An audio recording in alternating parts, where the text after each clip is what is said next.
et bienvenue à tous. Bon sabbat aussi.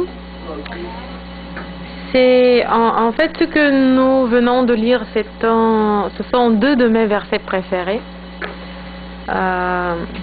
Et en plus parce que ça concerne vraiment les temps de la fin, comme on dit. Puis nous savons tous que nous vivons dans les temps de la fin. Moi, au début, j'aimerais commencer avec... si maintenant il vous pose une telle question, comment auriez-vous répondu? C'est un ordre de témoigner ou une nécessité pour vous? Notre titre d'aujourd'hui de ce que nous allons avoir comme sermon,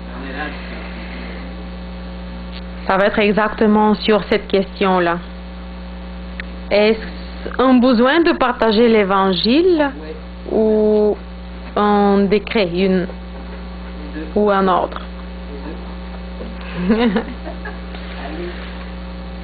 Il a fallu que vous vous trompiez dans vos réponses.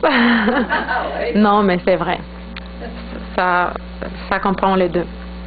Je dirais que le témoignage inclut à la fois les deux préceptes, comme Mimi vient de dire, car il est une doctrine biblique, mais c'est aussi une nécessité intérieure de l'âme qui s'est rendue à Dieu de pouvoir éclairer les autres sur l'existence du Seigneur, de sa parole et de son salut. Ceux qui connaissent Jésus comme sauveur trouveront des moyens pour annoncer ces bonnes nouvelles aux autres. J'espère que vous avez vos Bibles.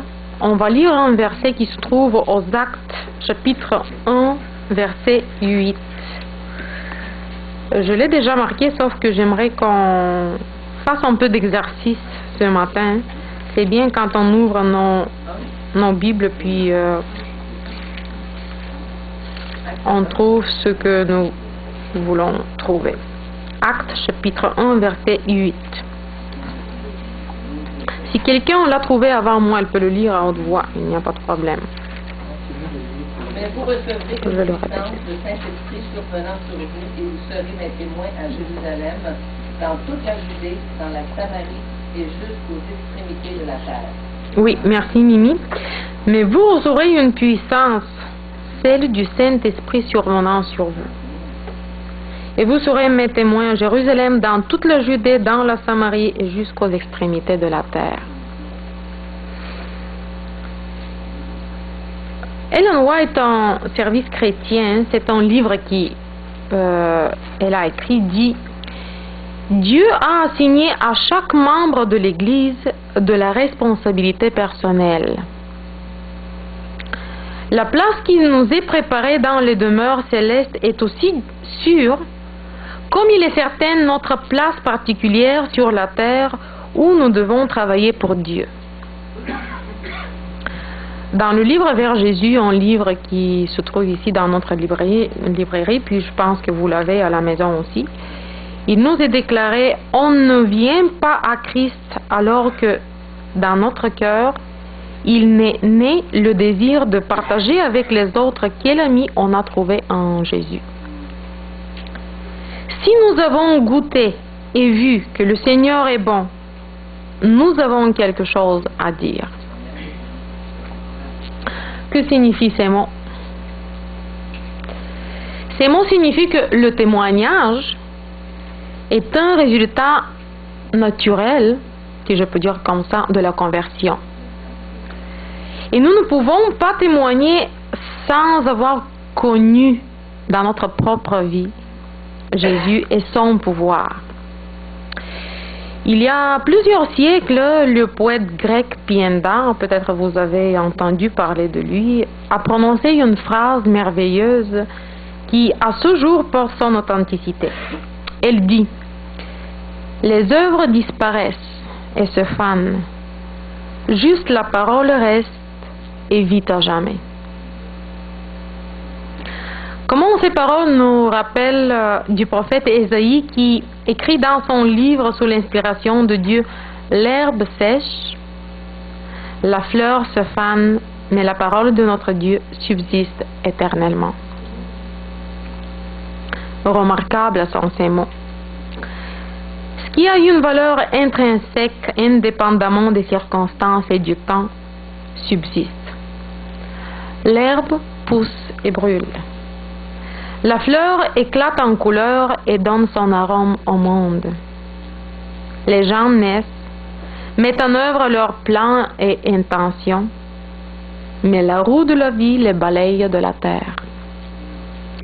Le rapport biblique nous dit cependant qu'il y a quelque chose qui reste, et c'est la parole de Dieu. Dans Matthieu 28, 19 et 20, les versets qu'on a lus tantôt, Jésus a ordonné: allez donc et enseignez toutes les nations, les baptisant au nom du Père, du Fils et du Saint-Esprit, et enseignez-leur tout ce que je vous ai prescrit. Et voici, je suis avec vous tous les jours, jusqu'à la fin du monde. Dans Ésaïe chapitre 60, verset 1, la parole nous dit les mots suivants. Ésaïe chapitre 60, verset 1. Lève-toi, brille, car ta lumière paraît, et la gloire de l'Éternel se lève sur toi.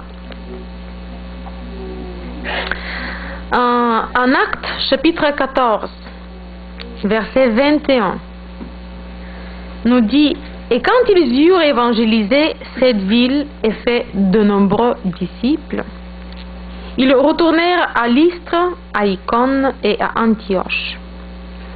En fait, dans ce cas, nous parlons de Paul et Barnabé. Barnabas. Verset 22 nous dit: et il a établi les âmes des disciples, les exhortant à persévérer dans la foi, et disant que c'est par beaucoup de tribulations qu'il nous faut entrer dans le royaume de Dieu. En fait, ça va être le thème d'aujourd'hui, de l'après-midi, pour les tribulations qui s'en viennent encore. Le livre des Actes des Apôtres, chapitre 15, verset 26. Je m'excuse, je vous promène beaucoup dans la Bible, mais quand même, c'est bien pour nous. Apôtres 15, verset 26. Actes des Apôtres.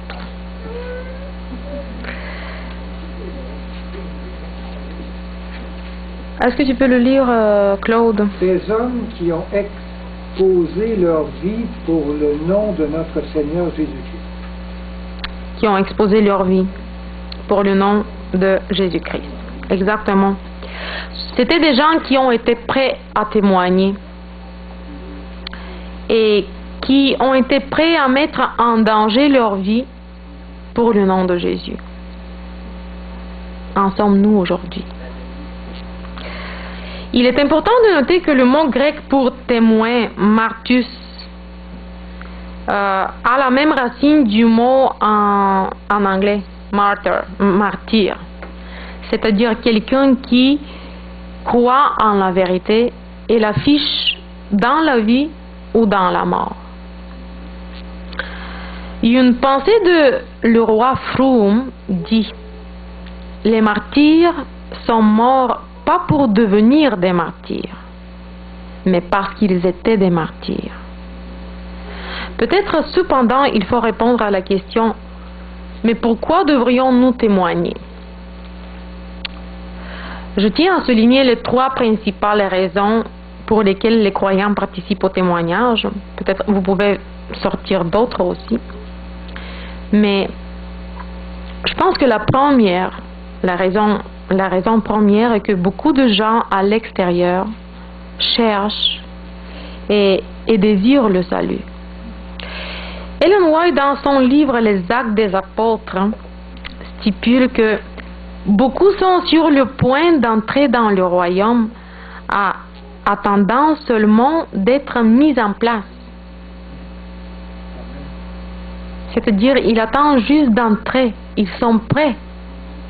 Il faut que quelqu'un les cherche, qui va aller les chercher. La deuxième raison est que Dieu veut que les hommes soient sauvés. C'est le désir de Dieu même. Le livre Jésus-Christ explique dans une phrase, je vais résumer ça: Afin de développer un caractère comme celui de Christ, nous devons participer à ses travaux. Et la troisième raison est que nous-mêmes, nous avons besoin de partager, que nous avons l'amour de Dieu et que nous avons connu l'amour de Dieu dans nos cœurs. Une belle pensée déclare que tout vrai disciple est né dans le royaume de Dieu comme un missionnaire.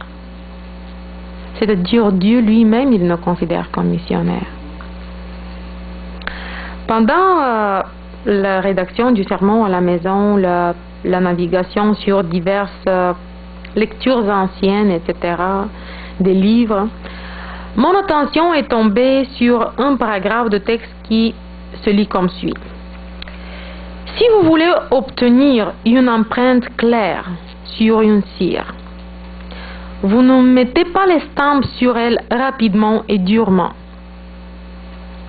mais vous appuyez doucement et uniformément sur la cire molle, tandis que l'impression est consolidée et ferme, tandis qu'on puisse le voir bien. Faites de même avec les âmes humaines. Dans la constance de l'influence chrétienne est le secret de sa force. La persévérance, la patiente indulgence, l'esprit tranquille, même lors de circonstances irritantes, sont toujours la preuve la plus décisive et la demande la plus persuasive. Si vous aviez des chances et des privilèges qui n'ont pas été donnés à d'autres, gardez cela à l'esprit et soyez toujours un enseignant sage, attentionné et gentil. Beau texte, n'est-ce pas? Quelle est la partie la plus difficile de cette situation? Lire les mots, c'est facile. Mais les mettre en pratique, ça, c'est une autre chose. Cela ne peut se produire, tout ce que nous avons lu tantôt, que lorsque nous faisons de ces mots une expérience personnelle. Et lorsque la pensée de Dieu est le numéro 1 dans notre quotidien. C'est juste à ce moment-là que ces mots peuvent s'accomplir. Et le Seigneur lui-même a dit que si nous sommes avec lui, il n'y aura quelque chose d'impossible pour nous. Et nous n'avons pas le droit de douter dans ces mots. On raconte une histoire d'un dentiste aux Philippines qui a fondé plus de 50 églises. Au Texas, une de nos églises mène des cultes et des services religieux pour les personnes sourdes. Dans notre pays et à l'étranger, nous pouvons citer de nombreux exemples de témoignages portant sur la formation et la consolidation des centaines de groupes de maisons. Je ne sais pas si vous avez entendu, mais dernièrement, même dans notre fédération, en plus un peu partout au monde, il y a beaucoup de sujets, beaucoup de sermons qui se portent sur la formation de groupes de maisons, puis l'affirmation de tous ces groupes en Église. Le besoin pour le travail missionnaire se développe avec chaque jour qui passe. Et avec cela, le besoin de travailleurs bénévoles. Un verset de Proverbes, chapitre 11, verset 30, nous dit « Le fruit du juste est un arbre de vie, et qui gagne des âmes est sage. » Dans le même chapitre, mais verset 25, il nous est dit que celui qui répand la bénédiction sera dans l'abondance, et celui qui arrose sera lui-même arrosé. Jésus lui-même dans Matthieu chapitre 7 verset 17 enseigne: tout bon arbre porte de bons fruits, mais le mauvais arbre porte de mauvais fruits. En plus, le Sauveur compare lui-même avec la vigne dont les branches sont qui? Sont ses disciples. Il a franchement dit que tous ceux qui veulent être ses disciples pourront porter des fruits, car ils seront implantés fermement sur la vigne pour la tige principale qui est Jésus-Christ. Jean, chapitre 15, verset 4, nous dit « Demeurez en moi comme moi en vous ». De même que le sarment ne peut porter de fruits de lui-même s'il ne demeure attaché au cep, et ainsi vous ne le pouvez si vous ne demeurez en moi. Si Jésus est la vigne, et si nous sommes des branches, les feuilles et les fruits sur les bâtonnets ne sont pas seulement nos œuvres, mais qui encore? Qu'est-ce que vous en pensez? Ok, je recommence. Si Jésus est la vigne et nous sommes les branches, les feuilles et les fruits sur les bâtonnets ne sont pas seulement nos œuvres, mais, oui Claudine, nos caractères, mais aussi, oui, j'ai pas entendu Julie.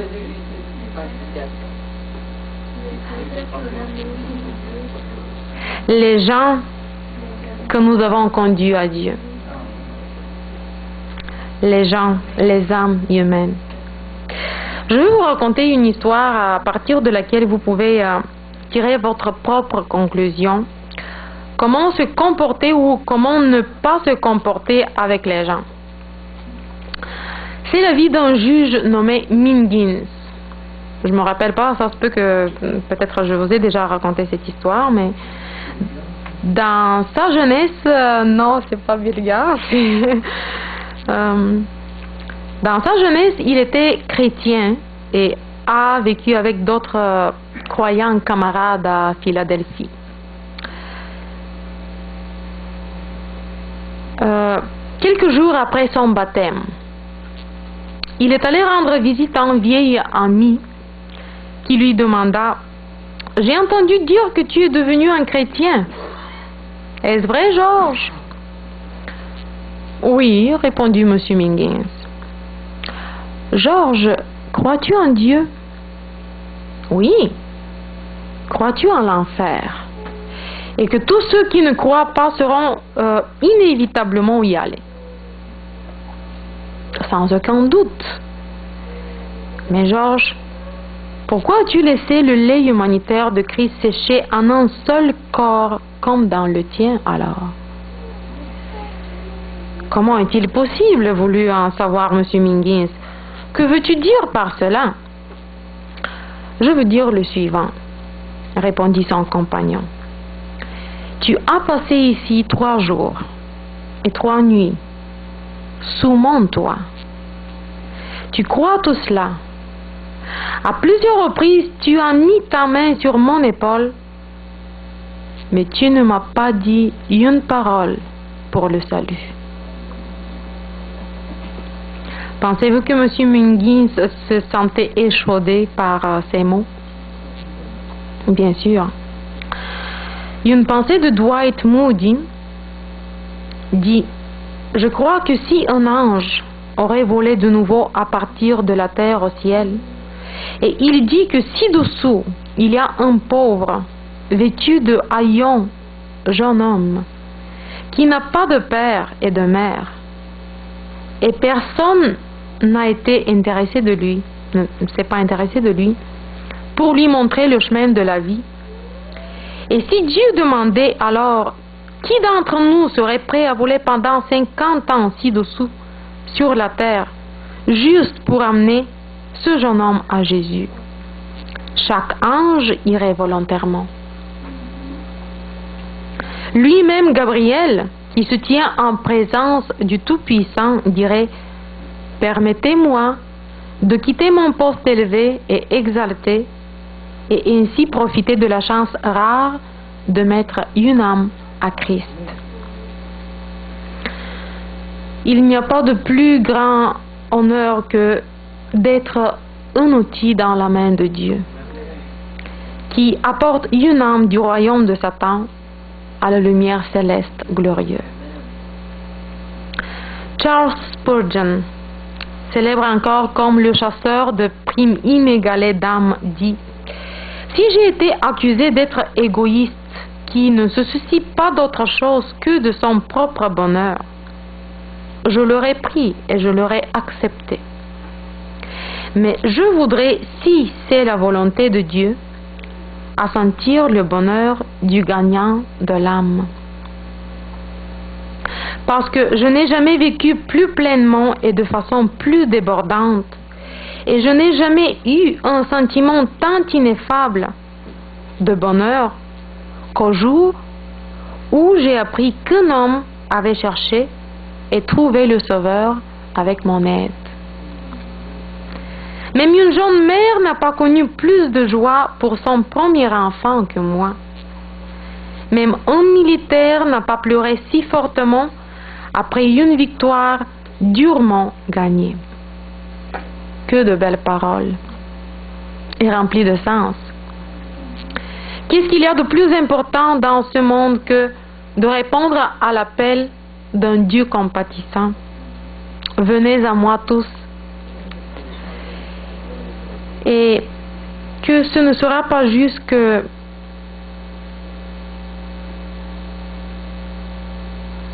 ça va être juste nous que nous allons venir, mais qu'ils viennent tous ceux que nous avons invités aussi.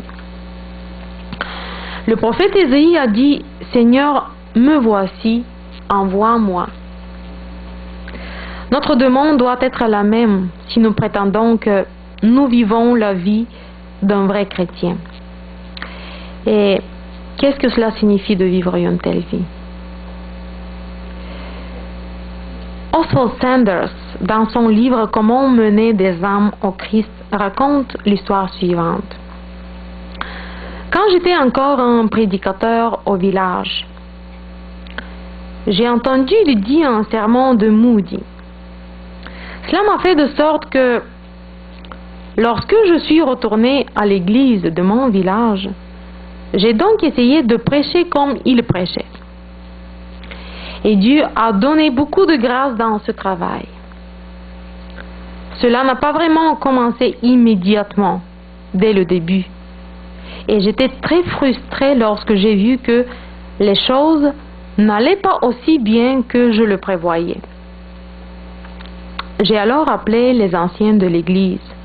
Vous devez m'aider. Et ils m'ont promis.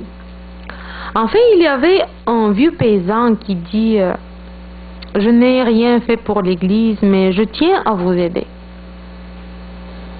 Plus tard, l'un des anciens de l'église m'a chuchoté: s'il vous plaît, prenez le pas. Parce qu'il n'est pas capable de rien dans la société.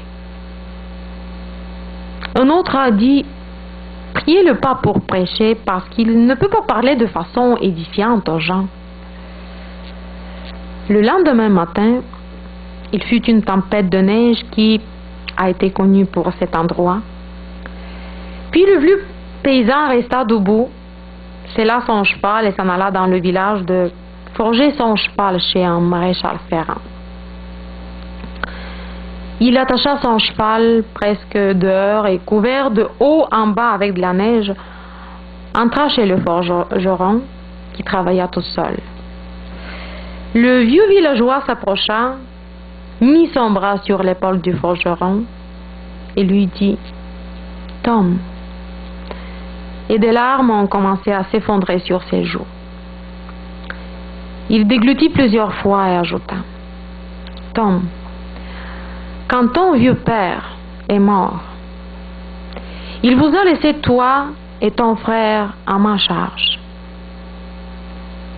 Je vous ai laissé grandir et se développer. Vous êtes devenus des hommes. Et je ne vous ai jamais demandé à devenir chrétien. Ce fut tout. Il ne dit rien de plus. Il peut à peine parler, monta sur son cheval et partit pour sa maison. Après cet événement, Il ne quitta plus sa maison pendant 1 mois. Et après, il décéda d'une pneumonie. Mais le maréchal Ferrand est venu la nuit dernière lors de la réunion de l'église et dit aux anciens: mes amis, je n'ai jamais été soulevé par un sermon dans ma vie. Mais ce matin, quand mon ami se tenait en face de moi, avec des larmes dans ses yeux, dans cette grande tempête de neige, alors je me suis soudainement senti comme si quelque chose de spécial se passe dans mon cœur et avec moi. Nous l'avons intégré dans notre société et aujourd'hui, il est un des anciens de l'église de premier plan, disent les anciens. Un sermon peut échouer. Une chanson peut être inutile. Mais le sacrifice personnel pour le salut des âmes, ça touche la cible. Tout ce que Christ était pour les premiers disciples, nous dit Ellen White, il veut être pour ses enfants aujourd'hui.